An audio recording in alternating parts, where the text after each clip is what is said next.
क्या आपको पता है जिस युग में हम और आप जी रहे हैं वो शास्त्रों के अनुसार धरती का सबसे भयावह युग है। एक ऐसा समय जहां धर्म सिर्फ 25% बचा है, जहां पाप और अधर्म का बोलबाला है, जहां मनुष्य की आयु, बल और स्मृति लगातार घट रही है और इंसान रिश्तों से ज्यादा पैसों को पूजने लगा है। इतना ही नहीं, ये तो बस शुरुआत है। इस वीडियो में हम आपको कुछ ऐसी बातें बताएंगे जिनको सुनकर आपकी आत्मा तक कांप उठेगी। श्रीमद् भागवत और महाभारत में लिखी भविष्यवाणियां बताती हैं कि इस युग में भ्रष्टाचार बढ़ेगा, भूकंप, महामारी और आपदाएं आएंगी। लोग अपने ही परिवार से विश्वासघात करेंगे और धरती पर छा जाएगी राक्षसी प्रवृत्ति। शास्त्रों में लिखा है कि कलयुग में सबसे बड़ा पतन होगा रिश्तों का। पति पत्नी का पवित्र बंधन जो पहले जन्मों तक निभाया जाता था, वो इस युग में बदल चुका है धोखे और स्वार्थ में। आज आप देख रहे हैं महिलाएं अपने पतियों को धोखा दे रही हैं और पुरुष भी अपनी पत्नियों को छल रहे हैं। जहां कभी विश्वास होता था, आज वहां सिर्फ शक, लालच और वासना बची है। कलयुग की यही सबसे खतरनाक सच्चाई है। रिश्ते अब दिल से नहीं बल्कि पैसों और शारीरिक इच्छाओं से बंधे हैं, और जब रिश्तों का भरोसा ही टूट जाए तो समाज की नींव अपने आप हिलने लगती है। लेकिन ये अंत नहीं है, क्योंकि जब कलयुग अपने चरम पर पहुंचेगा तब प्रकट होंगे भगवान कल की अवतार, जो इस अंधकार को चीरकर धर्म की पुनः स्थापना करेंगे। आज इस वीडियो में हम जानेंगे कलयुग की शुरुआत से लेकर इसके अंत तक के 10 रहस्य, ऐसे रहस्य जिन्हें सुनकर आप सोचने पर मजबूर हो जाओगे।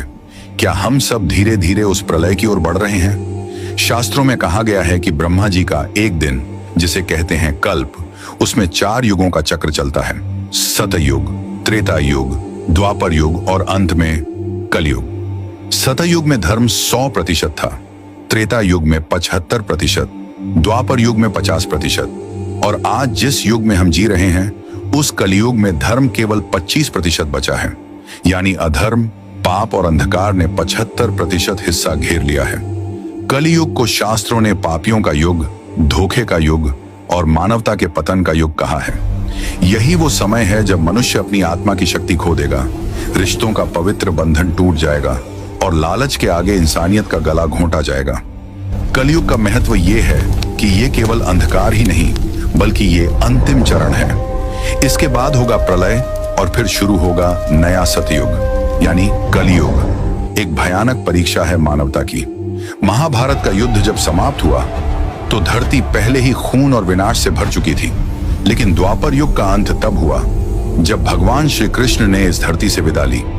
कहा जाता है कि जैसे ही श्री कृष्ण ने अपना देह त्यागा, उसी क्षण धरती पर उतर आया अंधकार। यहीं से शुरू हुआ कलयुग, पाप, अधर्म और विश्वासघात का युग। शास्त्र बताते हैं कि श्री कृष्ण के जाते ही मनुष्यों के हृदय से धर्म और सदाचार का प्रकाश धीरे धीरे समाप्त होने लगा।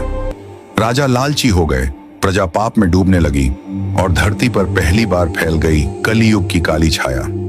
कलयुग की शुरुआत एक साधारण समय नहीं थी। ये वो क्षण था जब सत्य की ज्योति बुझ गई और धरती पर राज करने लगा अंधकार। यानी जब श्री कृष्ण चले गए तभी इंसानियत ने अपना सबसे बड़ा सहारा खो दिया, और वहीं से शुरू हुआ इतिहास का सबसे भयावह युग, कलयुग। शास्त्रों में वर्णन है कि ब्रह्मा जी के एक दिन में 4 युग होते हैं। सतयुग 17,28,000 वर्ष, त्रेता युग 12,96,000 वर्ष, द्वापर युग 8,64,000 वर्ष और सबसे छोटा, सबसे भयानक कलयुग। कलयुग की कुल आयु बताई गई है 4,32,000 वर्ष। और ध्यान से सुनिए, इस विशाल समय का केवल 5,000 साल ही बीत चुका है, यानी असली अंधकार अभी बाकी है। भागवत पुराण में लिखा है कि जैसे जैसे कलयुग आगे बढ़ेगा, मनुष्य की उम्र घटकर मात्र 20 से 25 साल रह जाएगी। शक्ति और स्मृति पूरी तरह लुप्त हो जाएंगी, समाज में अराजकता फैलेगी और धरती पापियों का घर बन जाएगी। आज हम सब सिर्फ कलयुग की शुरुआती सीढ़ियों पर हैं। सोचिए, अगर ये शुरुआत इतनी भयावह है तो अंत कैसा होगा? धर्म को शास्त्रों में 4 स्तंभों पर खड़ा बताया गया है: सत्य, तप, करुणा और दान। सतयुग में ये चारों स्तंभ अटूट खड़े थे। त्रेता युग में 1 स्तंभ टूटा, द्वापर युग में 2 स्तंभ गिरे और आज कलयुग में धर्म सिर्फ एक टूटे फूटे स्तंभ पर टिका है। इस युग में लोग सत्य से मुंह मोड़ते हैं, दान सिर्फ दिखावे के लिए किया जाता है, करुणा खत्म हो चुकी है और तपस्या मजाक बन चुकी है।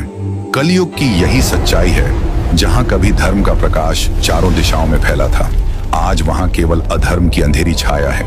यानी धर्म अब सिर्फ एक प्रतीक रह गया है और इंसानियत का संतुलन हर पल टूट रहा है।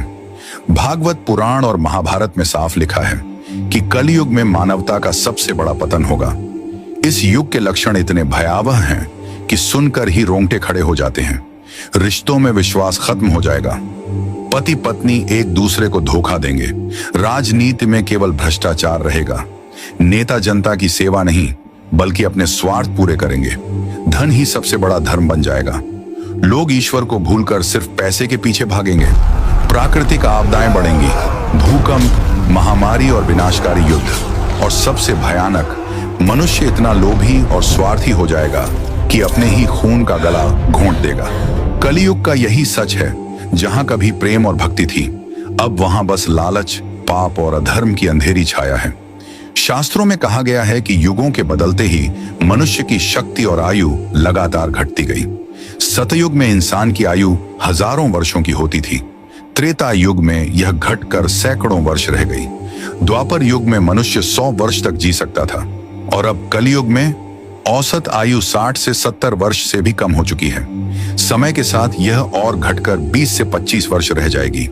शक्ति, बुद्धि और स्मृति इतनी कमजोर हो जाएंगी कि इंसान अपने ही शरीर पर नियंत्रण नहीं रख पाएगा। भागवत पुराण में भविष्यवाणी है कि आने वाले समय में मनुष्य छोटे छोटे रोगों से ही मर जाएगा, उसकी हड्डियां खोखली होंगी और उसकी बुद्धि केवल धन और वासना तक सीमित रह जाएगी। यानी कलयुग मनुष्य की सबसे बड़ी हार है, जहां इंसान अपने ही शरीर और आत्मा से पराजित हो जाएगा। सतयुग, त्रेतायुग और द्वापर युग में आर्षि मुनि गहन तपस्या से अद्भुत चमत्कार और दिव्य शक्तियां प्राप्त करते थे। योग बल से वे आकाश में उड़ सकते थे, जल पर चल सकते थे और भविष्य तक देख सकते थे। लेकिन कलयुग आते ही ये दिव्य शक्तियां धीरे धीरे विलुप्त हो गईं। अब साधना कठिन हो गई है और मनुष्य की आत्मा इतनी कमजोर कि वह दिव्यता को छू ही नहीं पाता। आज के समय में चमत्कार सिर्फ किताबों और पुराणों में बचे हैं। हाँ, कहीं कहीं अभी भी महान संत अपनी साधना से थोड़ी बहुत सिद्धियां दिखा सकते हैं, लेकिन जैसे जैसे कलयुग आगे बढ़ेगा हर चमत्कार समाप्त हो जाएगा। यानी कलयुग का सबसे बड़ा शाप यह है कि इंसान के पास सब कुछ होगा, धन, विज्ञान, साधन, लेकिन उसके पास नहीं होगी आत्मा की शक्ति। वो हर चीज पर विश्वास करेगा, सिर्फ ईश्वर और चमत्कारों को छोड़कर। चारों युगों में धर्म पालन के अलग अलग मार्ग बताए गए हैं। सतयुग में केवल गहन तपस्या से मोक्ष मिलता था, त्रेता युग में विशाल यज्ञ करके ईश्वर की कृपा प्राप्त होती थी, द्वापर युग में मंदिरों की पूजा और आराधना से धर्म की रक्षा होती थी, लेकिन कलयुग ये सबसे अंधकारमय युग है। मनुष्य कमजोर है, तपस्या असंभव है, यज्ञ नहीं हो सकते और पूजा भी अधूरी रह जाती है। इसलिए शास्त्रों ने कहा है, कलयुग में धर्म पालन का सबसे सरल और शक्तिशाली साधन है भक्ति और हरि नाम संकीर्तन। केवल भगवान का नाम लेना, हरे राम हरे कृष्ण, जय श्री राम, जय श्री महादेव, इतना ही काफी है कलयुग के पापों से मुक्ति पाने के लिए। यानी जहां बाकी युगों में मोक्ष कठिन था, वहीं कलयुग में ईश्वर को पाना आसान है अगर आप सच्चे दिल से भक्ति करें। भागवत पुराण और महाभारत में साफ साफ भविष्यवाणियां लिखी हैं जो बताती हैं कि कलयुग धीरे धीरे मानवता को कहां ले जाएगा। रिश्तों का पतन होगा, बेटा अपने पिता का अनादर करेगा, भाई भाई का खून बहाएगा, पति और पत्नी एक दूसरे से विश्वासघात करेंगे, सत्ता और राजनीति का पतन होगा, राजा यानी नेता प्रजा की रक्षा नहीं करेंगे बल्कि उन्हें लूट कर अपना स्वार्थ पूरा करेंगे, समाज का पतन होगा, धन ही सबसे बड़ा धर्म बन जाएगा, स्त्रियां और पुरुष अपने शरीर का सौदा करेंगे और परिवार केवल नाम के लिए रह जाएंगे, प्रकृति का पतन होगा, भूकंप, महामारी, बाढ़ और युद्ध बार बार धरती को हिला देंगे, और सबसे भयानक भविष्यवाणी कि कलयुग के अंत समय में धरती पर केवल राक्षसी प्रवृत्ति बच जाएगी।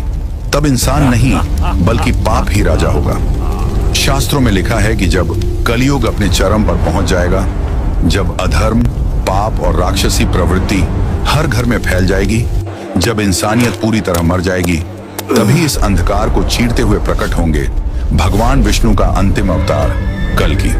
भागवत पुराण में भविष्यवाणी है, कल्कि अवतार एक श्वेत घोड़े पर सवार होकर हाथ में जलती हुई तलवार लिए धरती पर उतरेंगे। उनकी तलवार की एक ही चमक से पापियों का विनाश होगा और अधर्म की जड़ें उखड़ जाएंगी। धरती पर छाया अंधकार समाप्त होगा, आकाश से दिव्य प्रकाश बरसेगा और तब शुरू होगा एक नया चक्र, सतयुग। यानी कलयुग का अंत कोई साधारण घटना नहीं, बल्कि ये होगा संपूर्ण प्रलय, जिसके बाद इंसानियत को मिलेगा नया जीवन और धरती पर फिर से लौटेगा धर्म। तो दोस्तों, आज हमने जाना कलयुग की भयावह सच्चाई, इसकी परिभाषा और महत्व से लेकर इसकी शुरुआत भगवान श्री कृष्ण के प्रस्थान के बाद कैसे हुई, इसकी कुल अवधि 4,32,000 वर्ष और धर्म का धीरे धीरे पतन। हमने देखा कि इस युग की मुख्य विशेषताएं कैसी हैं। रिश्तों का टूटना, भ्रष्टाचार, लालच, आपदाएं और विश्वासघात, मनुष्य की आयु और शक्ति का लगातार घटना, चमत्कार और गुप्त शक्तियों का समाप्त होना। लेकिन इसके बीच भी एक उम्मीद है। कलयुग में धर्म पालन का सबसे सरल साधन है केवल भक्ति और भगवान का नाम जपना। यही हमें पाप से बचा सकता है। और अंत में जब कलयुग अपने चरम पर पहुंचेगा, तब प्रकट होंगे भगवान विष्णु के अंतिम अवतार कल्कि, जो पापियों का संहार करके एक नए सतयुग की शुरुआत करेंगे। दोस्तों, कलयुग की ये सच्चाइयां हमें केवल डराने के लिए नहीं हैं, बल्कि ये हमें याद दिलाने के लिए हैं कि अगर हम धर्म और भक्ति की राह पर नहीं चले तो हम भी इस अंधकार का हिस्सा बन जाएंगे। लेकिन अगर हम भगवान का नाम जपें, सच्चाई का साथ दें और पाप से बचें, तो हम इस भयानक कलयुग में भी शांति और मोक्ष पा सकते हैं। तो सोचिए, क्या आप तैयार हैं इस युग की चुनौतियों का सामना करने के लिए, या फिर बह जाएंगे पाप की इस लहर में? निर्णय आपका है।